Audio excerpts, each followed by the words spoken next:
Gue gak perlu jadi investor jago. Gue cuma perlu jadi teman kecilnya Andri Hakim. Gue beli Ferrari. Bener gak? Betul. Tanya Andri Hakim. Dia kan cerita. Betul. Temennya beli Ferrari kan. Gue gak perlu ngerti saham itu apa. Gue cuma perlu lihat Andri. Tiap hari main sama gue. Gue masuk, gue kaya. Ya itu maksudnya apa? Maksudnya adalah setiap orang punya kolam kekayaannya masing-masing. Karena mereka bermain dengan siapa beda-beda. Nah, yang menurut gue harus kalian lihat adalah jangan jadiin cara kaya tuh satu-satunya patokan gitu. Ini kenapa gue bilang, Le. Sebenarnya ketika orang, ini gue gak ada maksud subjektif ya. Tapi gue balik lagi, kita gak bisa pukul semua orang itu kalau tidak kaya, pure salah mereka sendiri. Memang majority apa yang jadi respon kita itu berpengaruh. Tapi lu harus tahu, merubah mindset, habit, pola pikir, lingkungan, menengah ke bawah, itu butuh waktu berapa tahun menurut lu untuk detox? Sampai kosong, masukin lagi pola pikir orang kaya yang tadinya lu belum pernah alamin. Dan lu harus adjust itu. Sampai itu jadi habit lu, biarpun duitnya belum ada, habitnya udah ada. Bener dong? Orang kalau baru mau bangun mindset kaya, surplus, nabung, investasi, apakah duitnya langsung gede? Enggak loh. Pasti mulai dari mindset dan habit. Duitnya udah kelihatan belum? Belum loh. Itu akan terus lu bangun dulu. Sampai akhirnya duitnya menyesuaikan, baru lu bisa bilang, akhirnya gue sudah pindah kuadran. Pindah kuadran ini susahnya setengah mati, Le. Itulah kenapa orang 22 tahun, misalnya susah, lu kasih 2M, gak mungkin dalam 2 bulan nonton Overpost terus nih. 2 bulan. Langsung bisa jadi, wah gue invest ini kok, tenang, wah gue udah alokasi. Gak ada, Le. Orang butuh waktu, orang butuh proses. Nah ini menarik kan, soalnya kan yang tadi kan kayak yang merubah mindset lu kan bisa dibilang circle. Iya. Ya kan?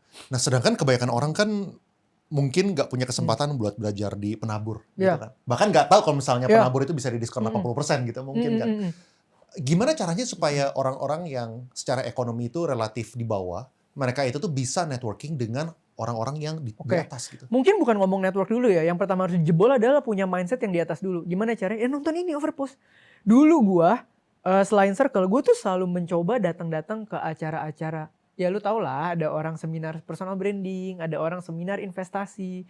Mau ntar mereka jualan barang bodong atau enggak. Tapi teori yang mereka gunakan dan mereka share, itu banyak yang berguna, Pak. Terlepas in the end, ada yang jualannya barang bener, ada yang jualannya barang sampah. Tapi the way they deliver itu banyak yang berguna, Pak. Dan gue keliling. 5-6 tahun yang lalu, ini masih ada fotonya bahkan di Instagram gue. Gue tuh datang ke webinarnya Alexandro Ruby bahkan. Untuk tahu pertama kali ada kata personal branding. Nah 5 tahun kemudian gue jadi speaker yang disuruh ngomongin personal branding. Artinya apa? Ada 5 tahun experience di sana. 5 tahun knowledge, 5 tahun mindset, 5 tahun yang dibangun. Gitu loh. Jadi kalau kalian bilang, kok gue mau berubah mulai dari mana? Masukin dulu yang bagus-bagus. Setelah udah mulai masuk yang bagus-bagus, belajar. Setelah nonton sesuatu, evaluate. Jadi jangan cuma nonton, wih keren ya, udah Enggak. Ambil waktu 15 menit, setengah jam, evaluate. Apa yang gue bisa ambil dari sini ke hidup gue detik ini ya? Apa yang gue bisa ambil dari sini mungkin next step-nya ya? Itu gue selalu lakukan. Nah dari sana, baru orang-orang terdekat atau orang-orang yang paling sering ngobrol sama kita itu yang menentukan nasib kita. Itu juga real, karena mindset. Iya kan? Misalnya, ini contoh ya, mungkin lu pernah ngerasa nggak gini? Gue tuh pernah bilang loh di sini ya, pernah ngomong BTC dari berapa, Pani dari berapa, masih gak banyak yang beli, naik aja masih komplain, udah naik masih nanya boleh beli atau nggak. Habis itu begitu udah dipucuk, turun dikit, mereka marah. Mereka pikir kita rugi, padahal kita beli udah dari kapan. Nah, gitu. Itu selalu terjadi kan? Bingung nggak kenapa? Karena mereka skip prosesnya. Gue sampai bilang, gue gak perlu jadi investor jago. Gue cuma perlu jadi teman kecilnya Andri Hakim, gue beli Ferrari. Bener gak? Betul. Tanya Andri Hakim, dia kan cerita. Betul. Temennya beli Ferrari kan. Gue gak perlu ngerti saham itu apa. Gue cuma perlu lihat Andri, tiap hari main sama gue, gue masuk, gue kaya. Ya itu maksudnya apa? Maksudnya adalah, setiap orang punya kolam kekayaannya masing-masing. Karena mereka bermain dengan siapa beda-beda. Nah, yang menurut gue harus kalian lihat adalah jangan jadiin cara kaya tuh satu-satunya patokan gitu loh. Misalnya BTC satu-satunya jalan, nggak ada. Saham satu-satunya jalan, nggak ada. Satu-satunya jalan adalah lu hari ini resourcesnya main sama siapa. Nah, cara dia cari duit, lu tangkep, lu pelajarin, lu pakai buat kenaikan diri lu. Lu hari ini main sama Michael Yo, jago banget inflow, hajar banyak di saham. Lu mainnya hari ini sama siapa? Timothy Kalimasada. Conviction lu tinggi di kripto, lu hajar di kripto. Tapi kan yang suka nanya ini adalah orang yang tidak di dalam sini nih. Orang yang di luar. Yang cuman kayak nggak punya proses, nggak tahu apa-apa, cuman punya duit, pengen kaya, masuk mana ya? Nah itu yang biasanya kan komentar kayak gitu. Berarti mereka cara untuk mendapatkan circle itu gimana bro? Kan saat itu kan pasti kan Ya. oke, sekarang secara mindset mungkin Ya. mereka bisa belajar Ya. dari ikutan event ya kan, atau mereka nonton YouTube Ya. atau apapun itu kan. Itu mungkin mereka bisa membantu untuk Ya. membentuk dan Ya. membrainwash Ya. yang benar kayak gimana Ya. gitu kan. Sekarang untuk mendapatkan network itu gimana caranya? Komunitas. Komunitas. Iya. Kenapa acara-acara kayak gitu suka ada, ya mungkin kalau kita ngomongnya gimmick lah ya. Lunch, networking session. Itu nggak gimmick Pak, itu kepake. Gue datang ke acara-acara saham, acara-acara personal branding itu banyak Le. Dan banyak yang masih networking sampai sekarang. Banyak. Yang jadi partner agency gue adalah orang yang gue ketemu di komunitas Coffee Meets Talks. Billy, yang sekarang jadi partner gue di semua PT, adalah orang yang gue ketemu di komunitas saham. Nah, jadi ini adalah dua hal yang berbeda. Pertama, mindset lu isi, lu evaluate, lu upgrade value lu. Value, lu udah ada value, lu bawa ke sebuah komunitas. Kok komunitas mana? Ya kalau lu gak punya network sebanyak-banyaknya. Lu gak pernah tahu ini akan jadi apa. Gitu loh. Terus misalnya gini kan, lu kan akhirnya mendapatkan beberapa partner gitu kan. Iya. Mungkin kita bisa switching position ya. Nah sekarang lu udah di posisi yang berada. Gimana caranya supaya orang yang bagus itu mau partneran sama si orang ini? Gimana cara Kayak orang supaya yang bagus? misalnya kayak ada, tadi kan ada Billy gitu misalnya. Iya. Nah sekarang ada siapa lagi? Eva gitu misalnya baru jadi partner. Iya. Kayak kenapa lu mau partneran sama mereka? Jadi orang-orang tuh supaya belajar gimana caranya supaya mereka bisa meng-upgrade diri, supaya mereka dilirik gitu. Oke. Partneran dari posisi kita yang udah cukup firm itu simple. Kebutuhan kita apa? Lu punya value yang nge-support kebutuhan kita nggak? Udah sesimpel itu pasti. Nah, tinggal lihat jodoh-jodohan. Makanya gue bilang, setiap orang pasti punya value nih. Setiap orang pasti punya kebutuhan yang beda nih. Nah, ini kan kebutuhan sama value ini yang bisa ketemu menciptakan partnership yang berbeda-beda. Itu. Tapi kalau gue ada kebutuhan, di kolam ini nggak ada value, nggak jadi. Gitu loh. Di kolam ini ada value semua, orangnya hebat semua, Le. Gue nggak ada project. Ya nggak jadi juga. Makanya banyak networking yang terkesan sia-sia. Gitu. Ya. Terus kalau misalnya yang lu lihat ya, dari pengalaman lu, lihat itu kayak titik utama kesalahan orang di mana mereka itu tidak bisa merubah trajectory kehidupan mereka, itu apa? Apakah dari segi mindsetnya masih salah kah? Atau bahkan menurut lu itu adalah dari kemalasan, gue kayak gini aja gitu. Menurut gue kombinasi sih. Yang pertama kalau lu tidak punya will atau lu tidak punya niat yang ngotot untuk merubah derajat hidup lu, ya lu gak akan nyampe yang kedua sebenarnya. Nah, yang kedua kita ngomongin, balik lagi ya, berubah kuadran itu susah setengah mati. Kayak pribadi gue sendiri. Lu tahu gak, gue begitu dapat 100 juta pertama gue beli mobil. Cicil. 5 tahun. Apakah gue financial advice? Enggak. Bawaan dari mana? Dari Theo yang tinggal di keluarga menengah bawah, sempat dapat 100 juta, pernah diputusin gengsinya di mobil. Akhirnya ngapain? DP mobil cicil. Udah ngerti belum hitung bunga? Udah ngerti belum mobil second kadang-kadang much more worth it? Udah ngerti belum cash flow yang sehat beli mobil berapa? Belum. Itu proses yang harus gue jalanin supaya gue ngerti sekarang. Dan itu takes time. Makanya gue bilang, kalau lu lahir dari keluarga yang sudah mengerti finansial, dan lu punya privilege, lu hajar all in, lu hajar leverage tinggi, lu naik roket, gue dukung. Karena kalau lu jatuh, lu ada safety net. Dan kalau lu butuh resource, lu tinggal tanya sekitar lu. Tapi kalau orang kayak gue berubah kuadran, kita harus ubah mindset, ubah habit, ubah gaya hidup. Lu mau cepet-cepet, mati. Definitely mati. Even lebih lucu lagi nih, ini mungkin kasus yang lucu. Gue lagi deh, gue gak bawa orang lain. Lu tau gak, terbiasa punya duit itu aneh. Terbiasa punya Tadinya gue gak punya duit. Oh. Akhirnya gue punya duit. Bener gak? Ketika gue punya duit, decision gue apa? Gue fokus bangun passive income atau gue bangun validasi hidup gue ya? Ini kan dua pilihan nih. Bener gak? Validasi hidup tuh apa? Validasi hidup. Misalnya, gue udah punya duit lebih, gue upgrade mobil deh. Ya gue beli rumah lebih gede lagi deh. Supaya semua orang tahu Theo Derek nih, sekarang sultan. Dibanding gue bangun passive income kagak kelihatan. Iya, orang mana tahu gue setahun dapat passive income misalnya ratusan juta, nggak kelihatan. Theo ya Theo aja. Ini kan buat orang yang dari menengah bawah krusial, Pak. Kita pengen validasi, Pak. Gitu ya. Nah, oke. Anggap ini gue udah bisa lewatin nih, Le. Karena habit gue adalah dari dulu yang terbangun income sama rasio pengeluaran gue gak pernah normal. Selalu income segini, keluar segini. Income segini, keluar segini. Itu gue. Itu pun butuh transisi buat pakai duit. Oh dulu lu sempet gak mau spending sama sekali? Gak mau. Bini gue bilang, lu cari duit banyak. Goblok kata dia, lu gak mau pakai. Ya habit. Jadi orang bangun habit bisa gak langsung dapet tengah? Gak bisa. Orang tuh akan kanan mentok atau kiri mentok pelan-pelan. Nih proses nih. Dapet. Gue kayak gitu, Pak. Ibarat sekarang duit nganggur nih. Le, kemarin gue mau ganti mobil. Gue akhirnya beli obligasi lagi, Le. Ya itu kan sebenarnya kayak, oh lu mau beli mobil pun udah dalam kondisi yang sehat loh. Tapi karena habit, antar dulu gue beli obligasi aja. Lagi bagus kemarin. Sama dong, gue gak upgrade kaliannya nih. Iya, jadi habit itu, Pak. Bahkan gue ya, itu ya tadi gue bilang ya. Butuh penyesuaian untuk duit yang gue ambil bisa gue pakai. Supaya gue gak merasa bersalah. Ya itulah orang yang merangkak dari bawah, Pak. Lu boleh cerita gak kapan seorang Theo Derek itu dapat 100 juta pertama? Ya. 1 miliar pertama. Ya. Sampai situ aja stop. Ini, ini bulan Februari lah ya. 10 miliar pertama, 100 miliar pertama, 1 T pertama. Gitu kan. Oke lah, 100 juta sama 1 M pertama. Oke, 100 juta ya dari pameran pertama 2015. Pameran? Iya, di GI Kota Tua Market itu omset 600-an, bersih 250-an. Waktu itu belum mikir mau jadi bisnis, cuman pikir project, jadi langsung gue bagi 2. Ya seorang cepet-cepet udah.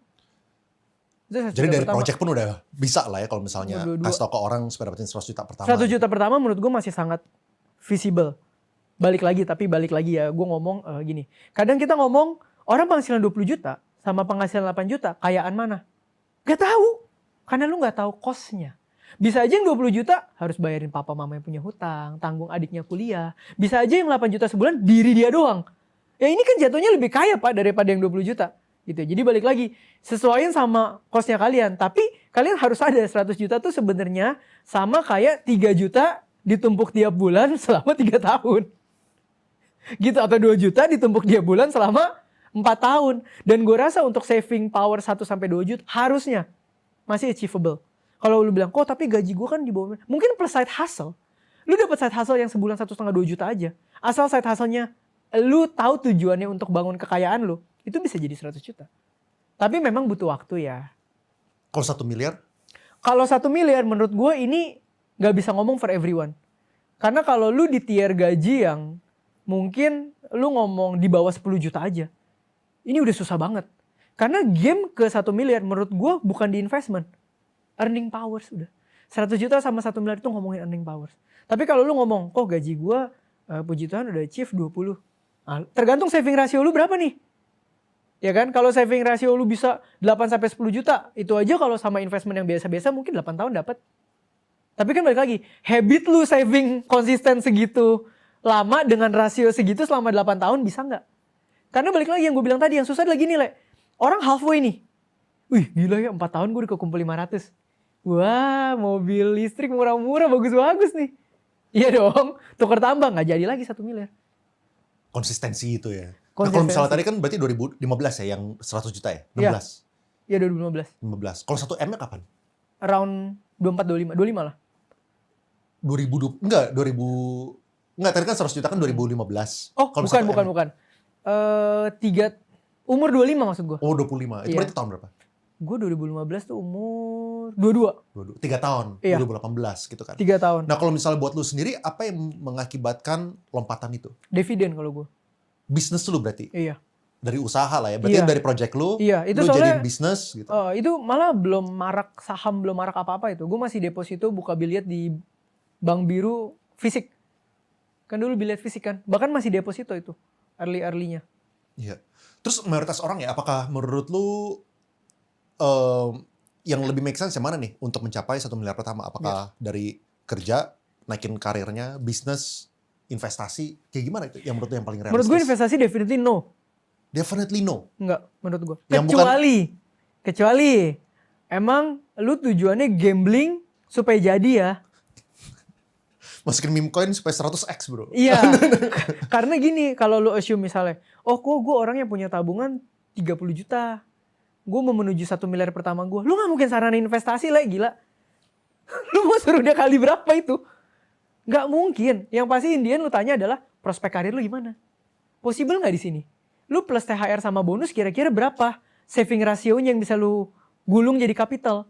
Mungkin pertanyaan kedua, waktu lu gimana? Possible nggak tambah side hustle? Udah pasti itu dulu. Gitu loh.